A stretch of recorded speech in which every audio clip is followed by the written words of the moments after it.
महाबली हनुमान का एक धाम। 500 साल से भी पुराना एक शिवलिंग, 3 संतों की समाधि और गद्दी पर बैठे एक गुरुदेव। इन 4 कोनों के बीच चमत्कार की एक दुनिया बसती है जो कदम कदम पर लोगों को चौंकाती, सोचने के लिए मजबूर कर देती है। फरियादी के दिमाग में जो होता है वो बताने से पहले बाबा के कागज पर छप चुका होता है। आपका नाम शकुंतला देवी है, गर्भाशय में दिक्कत है, कैंसर नामक रोग हुआ, गंभीर हालत है, 3रे स्टेज का है, डॉक्टर को दिखवा लिया, आराम नहीं लगा। पीयूष अग्रवाल, गुजरात, बच्चा गंभीर हालत में, परेशान, खून में इन्फेक्शन, नस दबी, 1 साल से दवा काम नहीं कर रही, गर्दन में समस्या, चेकअप विद्या की गई, लाभ होगा, आशीर्वाद। पीड़ित के दिल में जो बात होती है वो कुछ बोलने से पहले बाबा की जुबान पर होती है। कृपा होगी, पूर्ण लाभ होगा। घर में एक ना एक बीमार 2017 से है, घाव लगा, गले में कैंसर नामक रोग हुआ है। उसे बोल, बताना। कुछ बोलने की जरूरत नहीं, कुछ बताने की जरूरत नहीं, बस बाबा के सामने खड़ा होना है। फिर समस्या से लेकर समाधान तक सब कुछ पल भर में आपके सामने। लोग कहते हैं ये बाबा का चमत्कार है, बाबा कहते हैं ये चमत्कार महादेव, महाबली और सैकड़ों दिव्य शक्तियों का है जो धाम परिसर में 24 घंटे तैनात रहती है। इस दावे की पड़ताल के लिए आज आपके सामने बहुत कुछ ऐसा होगा जो आज तक कभी नहीं हुआ, और आधी हकीकत आधा फसाना की टीम के साथ भी कुछ ऐसी घटना होगी जिसका सामना आज तक हमने कभी नहीं किया। कैमरामैन नवीन अंसारी, आपका नाम है, आपके बेटे का नाम नवीन है, पढ़ेगा बच रहेगा।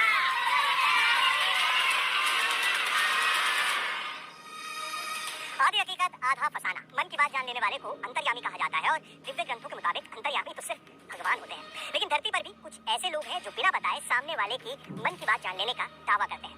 मध्य प्रदेश के छतरपुर में ऐसे ही एक बाबा है। दावे के मुताबिक वो बाबा सामने खड़े फरियादी की हर बात जान लेते हैं, यहाँ तक कि उसका नाम और पता भी। फरियादी को सिर्फ बाबा के सामने खड़ा होना है, कुछ ही पल में उसका भूत, वर्तमान, भविष्य सब कुछ बाबा के पर्चे पर दर्ज हो जाता है। कहते हैं कि उस धाम में कुछ दिव्य शक्तियां हैं जो फरियादियों के मन की बात बाबा तक पहुंचाती हैं, और दावा तो यहाँ तक किया जाता है कि बाबा की लिखी एक एक बात 100% सच होती है। लेकिन भला हम ये बात कैसे मान लेते हैं?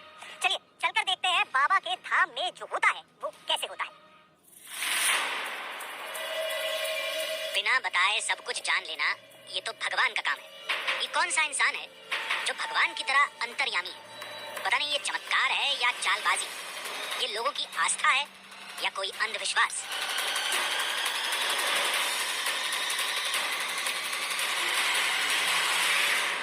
तो ये है बागेश्वर धाम। बड़ी छोटी सी नॉन डिस्क्रिप्ट जगह है। साल 2 साल पहले अगर आप पन्ना या छतरपुर में पूछते तो शायद ही कोई आपको बता पाता, लेकिन पिछले कुछ सालों से ये जगह सोशल मीडिया पर बेइंतहा वायरल है। वजह यह है कि यहाँ पर एक पर्चा बनता है, दरबार लगता है, और आपकी हर जानकारी को उस कागज पर दर्ज कर दिया जाता है, वो भी बिना आपसे पूछे। सवाल यह है कि ये सब होता कैसे है? क्या वाकई ऐसा होता है या इसमें कुछ ट्रिक इन्वॉल्व है? हमको नहीं पता। हमने सिर्फ वीडियोस देखी हैं जिसमें हजारों की तादाद में लोग आते हैं और उनको उनके हर सवाल का जवाब बिना कुछ बोले मिल जाता है। तो बागेश्वर धाम पहुंच गए हैं, आइए देखते हैं कि इस दरबार में आखिर होता क्या है। जो भी होगा कुछ देर बाद सबके सामने होगा। मन की बात जानने की कई माइंड गेम होती है, बिना बताए नाम और पता बता देना या आश्रम की कुछ ट्रिक से संभव है। लेकिन दावा यह है कि बाबा के कागज पर लिखी एक एक बात सही होती है। देखते हैं हमारे कैमरे के सामने क्या होता है। किसी को सूचना दिए बगैर हमारी टीम सीधे दरबार में पहुंच गई, जहां सैकड़ों की तादाद में लोग मौजूद थे। कुछ गंभीर मरीज भी दिखे। इन सब से दूर पंडित धीरेन्द्र कृष्ण शास्त्री, जिन्हें लोग गुरुदेव और बाबा कहते हैं, वो सोफे पर बैठे कुछ कागज पर लिख रहे थे। बाबा की बातें सुनकर लोग उनके चरणों में लेट जाते। हमने दरबार में ही बाबा को पूरी बात बताई, आने का कारण बताया। हैरत तो तब हुई जब बाबा ने इस रियलिटी टेस्ट के लिए तुरंत हामी भर दी और तुरंत अगला पर्चा लिखने में जुट गए। फिर बाबा ने एक आवाज लगाई, कुछ नंबर रात्रि के रह गए थे। 2-3 दिन से कौन रुका हुआ है? अच्छा, 2-3 दिन का इमरजेंसी नंबर, आइए। फरियादियों का कोई क्रम पहले से तय नहीं था। इस महिला को बिना नाम और नंबर के बुलाया गया। बिना कुछ बोले महिला बाबा के पास बैठ गई। बाबा लगातार कागज पर लिखते जा रहे थे। हमारी हर हरकत पर नजर थी। लिखने के बाद बाबा ने महिला को करीब बुलाया। नजदीक आए माता जी, बागेश्वर धाम की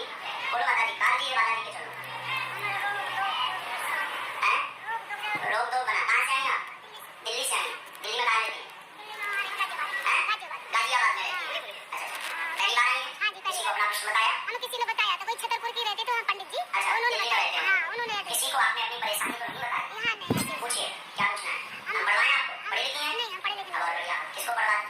तुम्हें पढ़वा दें? हमारी टीम से ही उस महिला का पर्चा पढ़ने के लिए कहा गया, जिसे बाबा ने महिला के बताए बिना लिखा था। आपका नाम शकुंतला देवी है, गर्भाशय में दिक्कत है, कैंसर नामक रोग हुआ, गंभीर हालत है, तीसरे स्टेज का है, डॉक्टर को दिखवा लिया, आराम नहीं लगा, धीरे धीरे लाभ होगा, 2022-28 अगस्त तक स्वस्थ होगी, आशीर्वाद।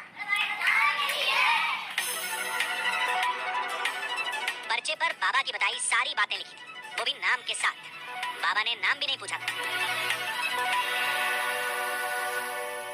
गर्भाशय में बताओ, बच्चादानी में दिक्कत बताई? हाँ, बच्चेदानी में दिक्कत ले है। भैया, ऊपर बच्चा। बहुत दूर हुआ है, भोपाल में भी हुआ है और जब एम्स में इलाज चल रहा ये है। पढ़ ले भैया। बाबा यही नहीं रुके, महिला से जुड़ी और भी कई बातें बताने लगे। घर में एक ना एक बीमार 2017 से है, सिरवा पेट की पीड़ा बनाते हैं, मकान स्थान आप बदल चुके हैं, 2017 से धन की तंगी भी बनी हुई है। ये 3 प्रश्न लेकर के आप बागेश्वर बालाजी के दरबार में आई हैं। आपको बताई हुई तारीख में लाभ होगा और राम नाम का जाप करना पड़ेगा, मंगल की पेशी करने पर है, पेशी करो, आराम लगे, गारंटी हमारी जाओ, आशीर्वाद। बाबा ने इलाज भी बताया, जिससे संतुष्ट होकर महिला चली गई। हमने महिला से भी पूछा, बाबा ने नाम और बीमारी दोनों सही बताई, जबकि महिला से किसी की बात नहीं हुई थी, बाबा से भी नहीं। बड़ा ही अजीब चक्कर था। क्या बताएंगे, क्या बता सकते हैं, समझने की कोशिश करते हैं। सरप्राइजिंग है, नाम बता देना, बीमारी बता देना, इस तरह से कि किसी का नाम आप बता दे रहे हैं बिना जाने, बीमारी बता दे रहे हैं। इनके साथ क्या बताते हैं, देखते हैं एक बार। एक और महिला फरियाद लेकर बैठी थी। शांति के साथ पर्चा लिखने का काम शुरू हुआ, लेकिन बाबा का एक और जौहर देखना अभी बाकी था। बाबा ने अचानक सामने बैठी महिला को छोड़ दूसरे फरियादी का नाम पुकारा। श्री सीताराम नाम भगवान की कोई गायत्री देवी नाम से रखी है। दरबार में फौरन गायत्री की तलाश शुरू हो गई। वो महिला कमरे के एक कोने में मिली। यहाँ पहले से किसी को लिखवा तो नहीं दिया? नाम हम तो नहीं बताया? इमरजेंसी में, कार्यालय में, आपने पूछो तो नहीं है? ये कुछ और नहीं, हमारी चुनौती का जवाब था। कहते हैं बाबा पर्चा बनाकर किसी को भी बुला लेते हैं। पर्चा भी फरियादी के हिसाब से बदल जाता है। सामने किसी और फरियादी को बैठाया, पर्चा लिखा, फिर किसी और का नाम पुकारा जिसे कोई जानता भी नहीं था। महिला से बात करके हमने भी पूरी पड़ताल की। फिर बाबा ने बताना शुरू किया। हम 1999 से ही परेशान हैं, 2005 से अति से ज्यादा विसंगति में फंसे हैं, एल्कोहल की मात्रा इनमें ज्यादा है, एक जने बीमार है, पापा की कृपा करते हैं, आशीर्वाद। ऐसा ही है जैसा बाबा जी ने बताया, बिल्कुल ऐसे ही है। मतलब शराब वगैरह पीने की वजह से बीमारी हो गई थी। शराब और सिगरेट अभी भी नहीं छूट रहा है। बाबा ने भभूत देते हुए कुछ इलाज बताया। महिला संतुष्ट होकर चली गई।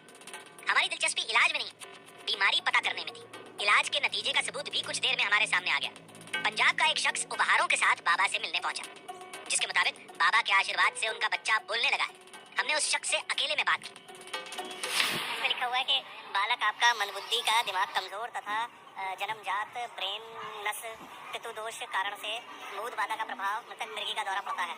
तो यही सारी चीजें थी उस बच्चे के साथ। जैसे कि जब पहली बार आए होंगे तब बाबा ने इसको कागज दिया होगा, उसको बाकायदा लेमिनेट करा दिया है, मतलब इस तरह से रखा हुआ है और वो लिखा हुआ है कि बालक आपका मंदबुद्धि, दिमाग कमजोर और मतलब जो प्रॉब्लम्स है। ये बताइए क्या अब कैसा है? अब ठीक है, बोल रहा है, क्लियर बोल रहा है, आपने बताने लग गया, मैं क्लियर बोल रहा हूँ पापा। लेकिन जो जैसा आप बता रहे हैं कि मंदबुद्धि था, बोल नहीं पाता था, वो लोग तो बोल नहीं पाते हैं अमूमन, मतलब जीवन भर। ये तो ठीक हो गया ना, अभी क्या बोल रहा है, हमें बहुत खुशी, हम दूसरी बार यहाँ पर आए। अच्छा, तो डॉक्टर को दिखाया था, डॉक्टर ने क्या कहा था उस वक्त? कहते हैं मंदबुद्धि क्या रहेगा, इसको समझ नहीं, ऐसे ही रहेगा, ऐसे ही रहेगा। लेकिन वो बोल रहा है अभी। इलाज के असर का मुद्दा यहीं छोड़ देते हैं, क्योंकि हम उसी पर विश्वास करते हैं जो कैमरे के सामने होता है, और जो हमारे सामने हो रहा था वो बेहद चौंकाने वाला था। अब इसे देखिए। तुम्हारे घर से पढ़ी लिखी हो, अब और बढ़िया। हमने देखा गुम गए हैं, पति हैरान है, उनको परिवार ढूंढ रहा, उसी कारण उत्पाद घर में मचा है, बस स्वास्थ्य भी खराब बना रहता है। पता लगेगा, वर्तमान में मकान से 177 किलोमीटर की दूरी में है। पता जानकारी लग जाएगी, किसी कंछेदी नाम के एक रिश्तेदार के द्वारा जानकारी लगेगी और घर आ जाएंगे, पर 17 दिन लगेंगे, आशीर्वाद। माता जी, है आपका कोई रिश्तेदार कंछेरी नाम का? हाँ, पन्नू नाम है, रिश्तेदारी है। अच्छा, इनसे पूछो कि नाम तो रिश्तेदार को बता दोगे, देखा नहीं अपना तो बताता है, रिश्तेदार को थोड़ी आगे बताएगा। देखा आपने, बता तो नहीं दो, जाओ का आशीर्वाद। इस महिला के पति कुछ महीने से लापता है। बाबा ने मामले को हूबहू कागज पर उतार दिया। चमत्कार इलाज बताने या भभूत के असर में नहीं, लोगों के मुताबिक चमत्कार बिना बताए समस्या बता देने में, बिना बताए बीमारी के नाम लिखने में। दरबार में दूर बैठी महिला का नाम लेकर बुलाने और उसकी सटीक भविष्यवाणी में चमत्कार फरियादी के उस रिश्तेदार का नाम बताने में है जो धाम से सैकड़ों मील दूर एक छोटे से गांव में बैठा है। अब तो हमारी टीम को भी चमत्कार के इस चक्रव्यूह से बाहर निकलने के लिए सोचना पड़ेगा, लेकिन क्या पता था सबसे बड़ी पहेली से सामना होना अभी बाकी था।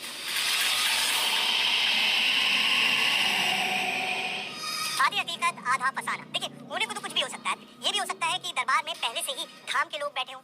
ये भी हो सकता है कि फरियादी जिस वक्त दरबार में आते हैं उस वक्त उनकी सारी जानकारी नोट कर ली जाती हो। लेकिन धाम में हर रोज 4 से 5 हजार लोग आते हैं। ऐसे में हर एक की जानकारी लिखकर बाबा तक पहुंचाना और उसे याद रखना बिल्कुल नामुमकिन काम है। लेकिन फिर भी हमारी टीम ये इंश्योर करना चाहती थी कि सच्चाई बिल्कुल सामने आ जाए, मतलब शक की कोई गुंजाइश न बचे। इसीलिए हमने आश्रम की तहकीकात बहुत अच्छे से की। मरीज किस तरह से दरबार में आते हैं, किस तरह से उनका रजिस्ट्रेशन होता है, किस तरह से उनकी अर्जी लगाई जाती है और किस व्यवस्था के तहत वो फरियादी बाबा के दरबार तक पहुंचते हैं, हर चीज हमने खंगाल डाली। और इस पूरी पड़ताल में बहुत सारी चौंकाने वाली बातें हमारे सामने आई।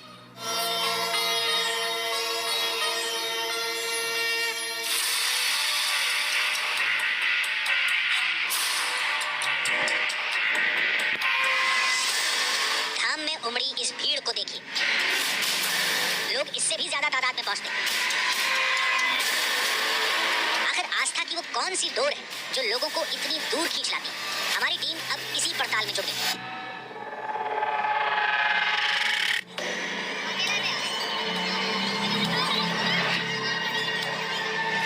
जरा भीड़ का आलम देखिए, हजारों की भीड़ है। इतनी छोटी सी जगह है जहाँ पहुंचना मुश्किल है, जिसके बारे में लोगों को पता नहीं है, जिसके बारे में कोई जानकारी नहीं है। सोशल मीडिया के जरिए खबरें चली हैं, लेकिन लोग उम्मीद के साथ, इस उम्मीद के साथ कि उनकी सारी परेशानियां हल हो जाएंगी, उनकी बीमारियां दूर हो जाएंगी, उनके साथ जो दिक्कतें चल रही हैं वो सब दूर हो जाएंगी। इस उम्मीद के साथ हजारों की भीड़ इस तरह से बागेश्वर धाम में आती है और बिल्कुल डॉक्टर की तरह पर्चा बनवाती है और इंतजार करती है कि किस तरह से, जैसे डॉक्टर दवाइयां लिख के देता है, आप किसी एमबीबीएस डॉक्टर के पास जाते हैं, किसी फिजिशियन के पास जाते हैं, वो आपकी पूरी बीमारी वगैरह लिख देता है, लेकिन बीमारी जानने के लिए टेस्ट करवाता है। यहाँ पर वो सब नहीं होता और उसी लिए ये भीड़ है। हजारों की तादाद में ये लोग हैं जिनको पता है कि यहाँ पर जाएंगे, बाबा के सामने खड़े होंगे और उनके हाथ में एक पर्चा दे दिया जाएगा जिसमें वो सब कुछ लिखा होगा जो उनके दिल में है, जो उनके दिमाग में, और किसी को नहीं पता है, लेकिन फिर भी उस पर्चे पे वो सब दर्ज कर दिया जाएगा।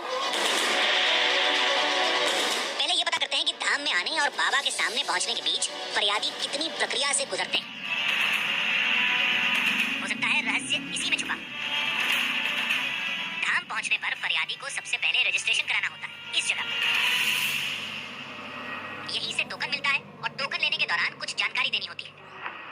इस ऑफिस में आकर आपको टोकन लेना पड़ता है और टोकन के लिए पर्ची आपने बनाई जाते हैं जिसमें आपका नाम लिखा होता है, स्थान और मोबाइल नंबर लिखा होता है और फिर उस पर्ची को आप यहाँ दे देते हैं। मतलब 3 चीजें हैं जो आप बताते हैं। पहला आपका नाम, दूसरा आपका कहाँ से आए हैं और तीसरा आपका मोबाइल नंबर। यहीं से सूचना लीक होने की आशंका जताई जाती है। बाबा बिना बताए फरियादी का नाम और जगह बता देते हैं। कहते हैं टोकन की इस व्यवस्था से ये संभव है, लेकिन ये पूरा सच नहीं।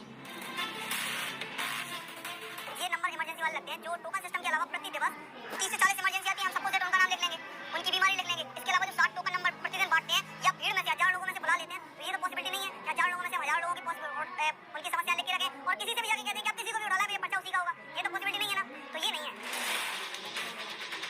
ये तो हमने भी देखा था, बाबा दरबार में किसी का भी नाम पुकार लेते थे, कभी किसी के घरेलू नाम से, तो कभी फरियादी के साथ आए उस शख्स के नाम से जिसका रजिस्ट्रेशन में भी इस्तेमाल नहीं हुआ है। आप भी देखिए,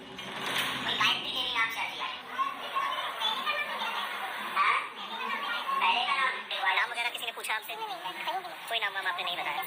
अच्छा, पर्चा बनवाया बस आपने यहाँ पे, वो टोकन? हाँ, टोकन इनके नाम का, मैं इनके साथ आई। अच्छा, आप इनके साथ। सुना आपने, टोकन पति के नाम का था। बाबा ने दरबार में पत्नी का नाम पुकारा और वो भी इनके किसी पुराने नाम से। इस तरह रजिस्ट्रेशन से सूचना लीक होने की अटकल को सही नहीं मान सकते। फिर चक्कर क्या है, इसको धाम के नजरिए से समझते हैं। चमत्कार की उस कहानी को सुनते हैं जिसमें लोगों की गहरी आस्था है और इसकी शुरुआत होती है यहाँ से, जहाँ रजिस्ट्रेशन कराने के बाद फरियादी बालाजी यानी महाबली हनुमान और महादेव शिव को अर्जी देने पहुंचते हैं। जब आप अदालत में पहुंचते हैं तो सबसे पहले क्या करते हैं? आप अपना केस फाइल करते हैं, अपने केस को जज के सामने पेश करते हैं। अब यहाँ पर जो ये पोटलियाँ आपको दिखाई दे रही है, पूरा प्रोसेस उसी तरह से है। जो लोग बागेश्वर धाम में आते हैं सबसे पहले अपनी अर्जी लगाते हैं। जो पोटलियाँ लाल कपड़े में बंधी हुई लटकी हुई है, और एक तो नहीं है, हजारों की तादाद में इस पूरे मंदिर में। तो ये एक तरह से वो अर्जियाँ हैं जो लोगों ने यहाँ पर फाइल की है। जो भी परेशानी है वो अपने मन में सोची और लाल कपड़े में पोटली बना के यहाँ पर बांध दी। और बीच बीच में आपको ब्लैक पोटलियाँ भी दिखाई दे रही होंगी। ये ब्लैक प्रेत बाधा से रिलेटेड है। जिन लोगों को प्रेत बाधा है वो ब्लैक कलर में बांधते हैं, और जो नॉर्मल अपना पैसे वैसे या परेशानी से जिससे भी आप ग्रसित हैं उसके लिए अगर आप आते हैं तो आप इस तरह से रेड कलर में बांधते हैं। तो 2 कलर कोड्स हैं। सिस्टम बिल्कुल वैसा ही है कि आप सबसे पहले अपना केस सबमिट करते हैं, अपनी अर्जी लगाते हैं। तो ये जो सारे आपको नारियल दिखाई दे रहे हैं बेसिकली अर्जियां हैं। इसी जगह पर महादेव और महाबली का मंदिर है, जहाँ अर्जी लगाने के बाद फरियादी मंदिर की 21 बार परिक्रमा लगाते हैं। इस दौरान मन में मुराद को लगातार दोहराया जाता है। मान्यता ये है कि इस जगह पर धाम की पूरी शक्ति निवास करती है। तो बागेश्वर धाम के अगर सेंटर पॉइंट की बात करें, मतलब वो चीज जो बहुत पहले से एग्जिस्ट कर रही है, तो 2 ही है यहाँ पर। एक शिव मंदिर है और दूसरा ये जो आपको बालाजी का मंदिर दिखाई दे रहा है, बेसिकली दक्षिण मुखी हनुमान का जो मंदिर है वो यहाँ का सेंटर पॉइंट है। और जो महाराज जी हमेशा बात करते हैं, जैसे भी आपने सुना होगा, जो वीडियोस देखे होंगे उसके अंदर वो बात करते हैं कि सारी शक्ति जो उनकी मिलती है वो यहीं से मिलती है, बालाजी के दरबार से मिलती है। तो ये आप समझिए सेंटर पॉइंट है, और इसी की परिक्रमा लगानी होती है। 21 परिक्रमा आपने अपनी फाइल लगा दी, उसके बाद आप 21 परिक्रमा लगाते हैं, 21 बार मंदिर के इर्द गिर्द घूमते हैं, और उसके बाद फिर आपकी पेशियों का सिलसिला शुरू होता है। तो हर मंगलवार को लोग आते हैं, हर रोज आते हैं, और लगातार परिक्रमा जो है यहाँ पर चलती रहती है।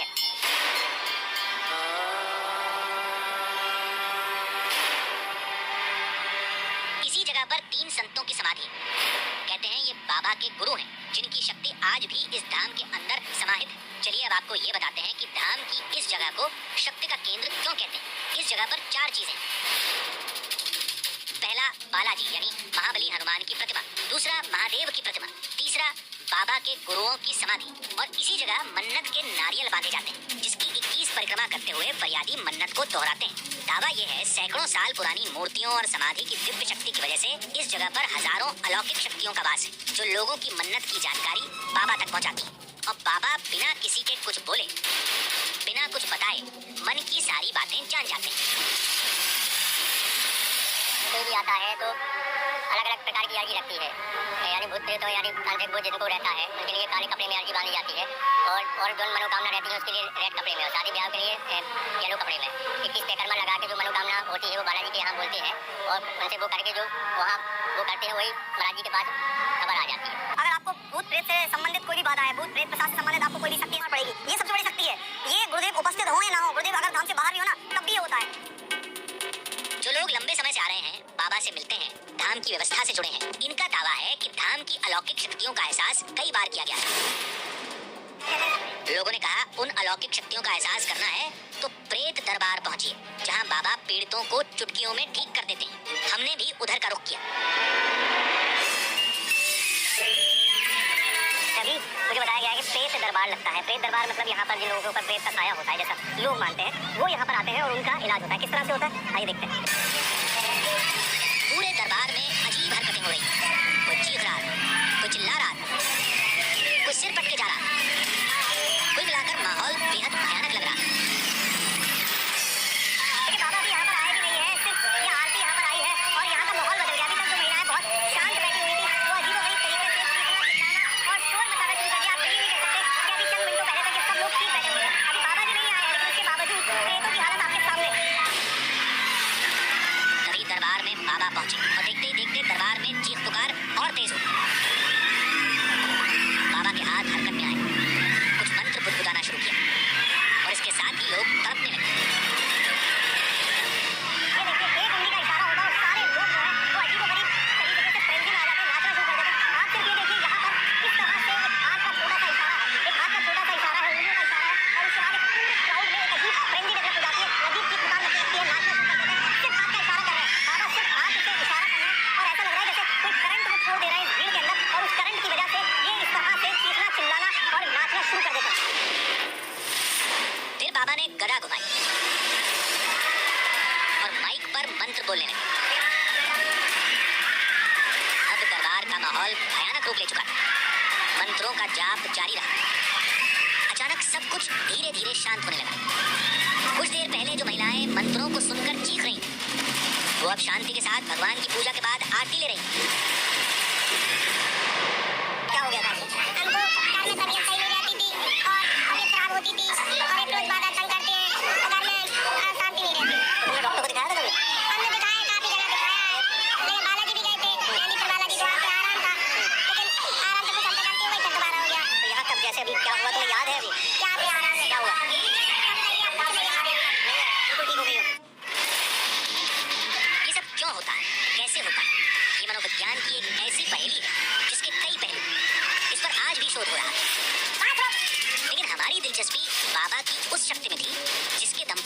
फरियादी के मन की बात जान जाते हैं, वो भी एकदम सटीक।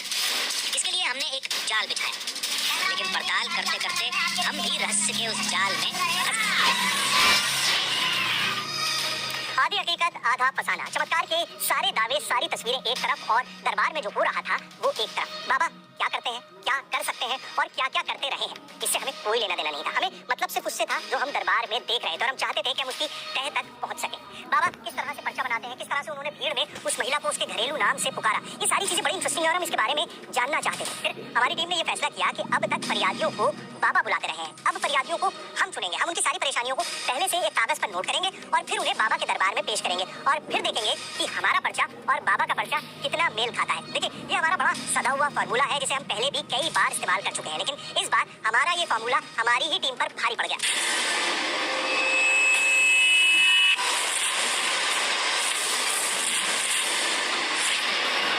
नया दिन, नए फरियादी और ढेर सारी नई अर्जियां, लेकिन हमारे लिए चुनौती वही पुरानी।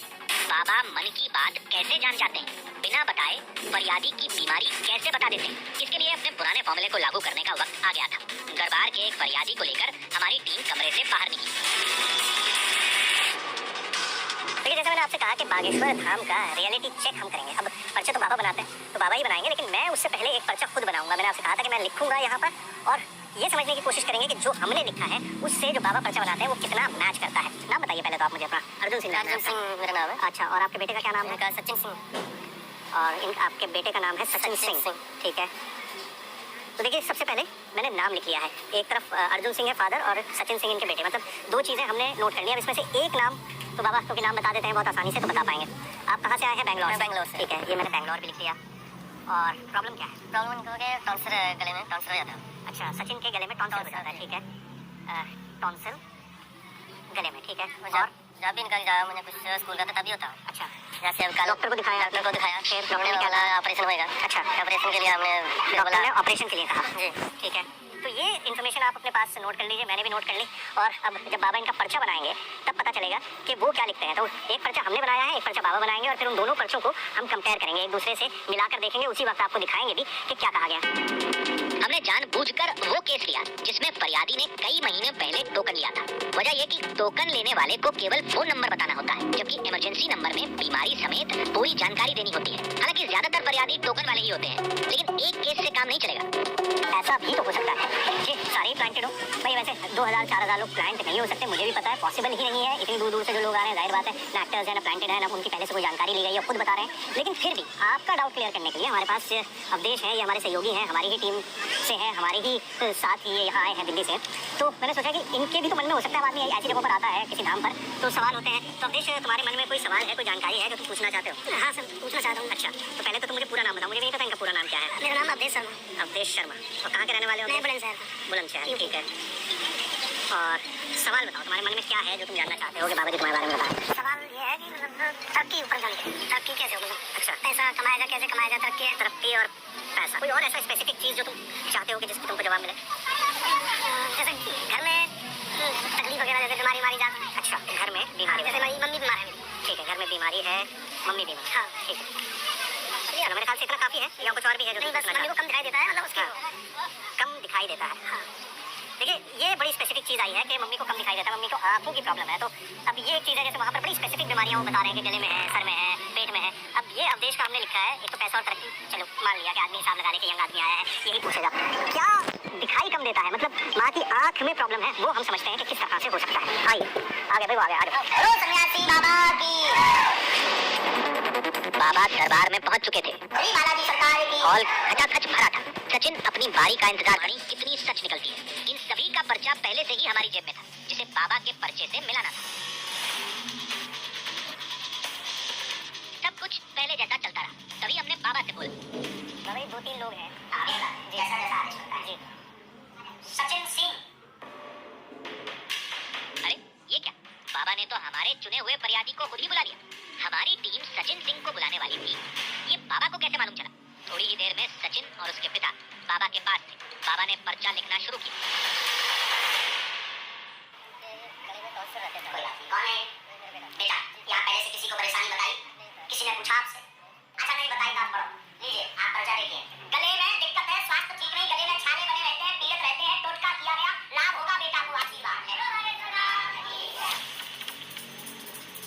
हमारी टीम लाजवाब थी, कोई जवाब नहीं। ये कैसे हुआ? ये तो एक एक बात सही निकली। सचिन के नाम पर जो पर्चा हमारे पास था और जो बाबा ने बनाया, दोनों एक दूसरे से 100% मेल खा रहे थे। देखिए, सचिन का नाम मैंने लिखा था बच्चे का, और पिता का नाम भी लिखा था, और मैंने लिखा था टॉन्सिल है गले में, ये यहाँ पर लिखा हुआ है, और गले की दिक्कत। तो मतलब जो बताया था वही सारी चीजें बताई हैं बाबा ने।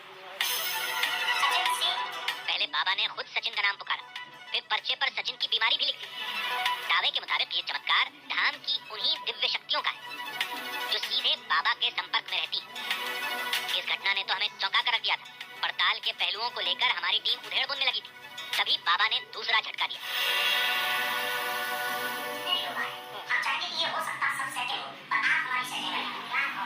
मैंने बिल्कुल यही सोचा था कि आपने ये सोचा था, मैंने हाँ ये बात भी दूसरा आपने सोचा था ये हम दूसरे का जवाब आपका दे रहे हैं।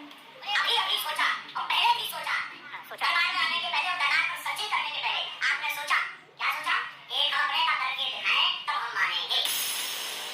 हमने अपनी टीम के एक सदस्य को बाबा के सामने लाने की तैयारी कर रखी थी। हमने सोचा ज्यादा से ज्यादा बाबा क्या करेंगे, उसके बारे में भी सब कुछ बता देंगे। लेकिन नहीं, बाबा ने अपने चमत्कार का भाला हमारी सोच से भी आगे फेंक दिया। आप जो सोचते जा रहे हैं वो कोई बता रहा है, मन में हमारी प्रेरणा दे रहा है, और वही होता जा रहा है। अब हमने तीनों आपकी ही टीम है। मैं दिल्ली से हम 3 लोग आए हैं, बाकी 2 हमारे यहाँ के सहयोगी नहीं, हैं। आप तीनों आए हुए हैं, हम तो पहली बार है। पहली बार यहाँ पर आपने अपना परिणाम लगाया, बताया, बाकी कोई परिचय तो नहीं किया नहीं। आपने करवाया तो नहीं? हाँ जी या ना जी? बिल्कुल नहीं। अब इनमें से हम बुलाते हैं जिनकी हमारे लिए प्रेरणा आती है, हम उनको 3 में से बुलाते हैं। दिल्ली से गई हमारी टीम में रिपोर्टर समेत 3 लोग थे, जिनमें एक को बाबा के सामने पेश करने की रणनीति बनाई गई थी। बाबा ने दावा किया कि रिपोर्टर को छोड़कर बाकी बचे 2 लोगों में एक के बारे में वो सारी जानकारी देंगे जो धाम की उन दिव्य शक्तियों ने उन तक पहुंचाई। पूरे धाम में रिपोर्टर के अलावा उन 2 सदस्यों के बारे में कोई कुछ नहीं जानता, नाम भी नहीं। आपका नाम सोहेल है, पर आपके साथ कोई नजीम अंसारी भी है, इनको ले लिया जाए। Welcome to you Bageshwar.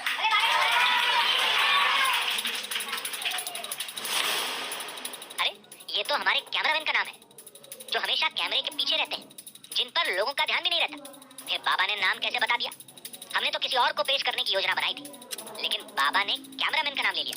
हालांकि नाम पूरा सही नहीं है, लेकिन असल के काफी करीब है। इन लोगों से किसी से पता कर लिया हो, खैर आप मान रहे हैं कि ऐसा नहीं है। नहीं, दुर्गेश के साथ हम 2 दिन से रह रहे हैं, नहीं पता है। दुर्गेश को भी पता नहीं, आपके पत्रकारों को भी पता नहीं, पर आपके बेटे का नाम नहीं इनको पता होगा। यस नो वेलकम, कम यार। पूरे एमपी में अगर इनके बेटे का कोई नाम इस वक्त जानता होगा तो मैं जानता हूँ। पूरे एमपी में अगर कोई जानता होगा तो कोई नाम जानता होगा तो आप जानते होंगे। दूसरे बागेश्वर वाले बालाजी जाना तुम्हारे शाहपुर खंड की। लीजिए कैमरामैन नदीम अंसारी, आपका नाम है, आपके बेटे का नाम नवीद है, पढ़ेगा खुश रहेगा,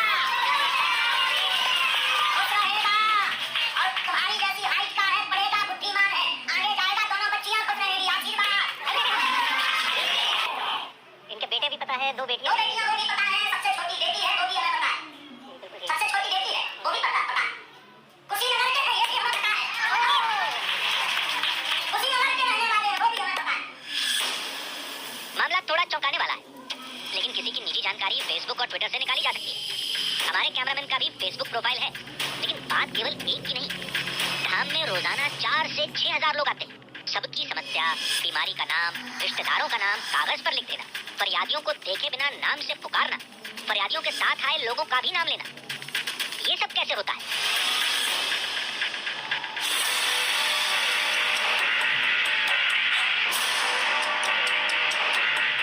कोई किसी की मन की बात कैसे पढ़ लेता? कोई क्या सोच रहा है ये कैसे पता चलता?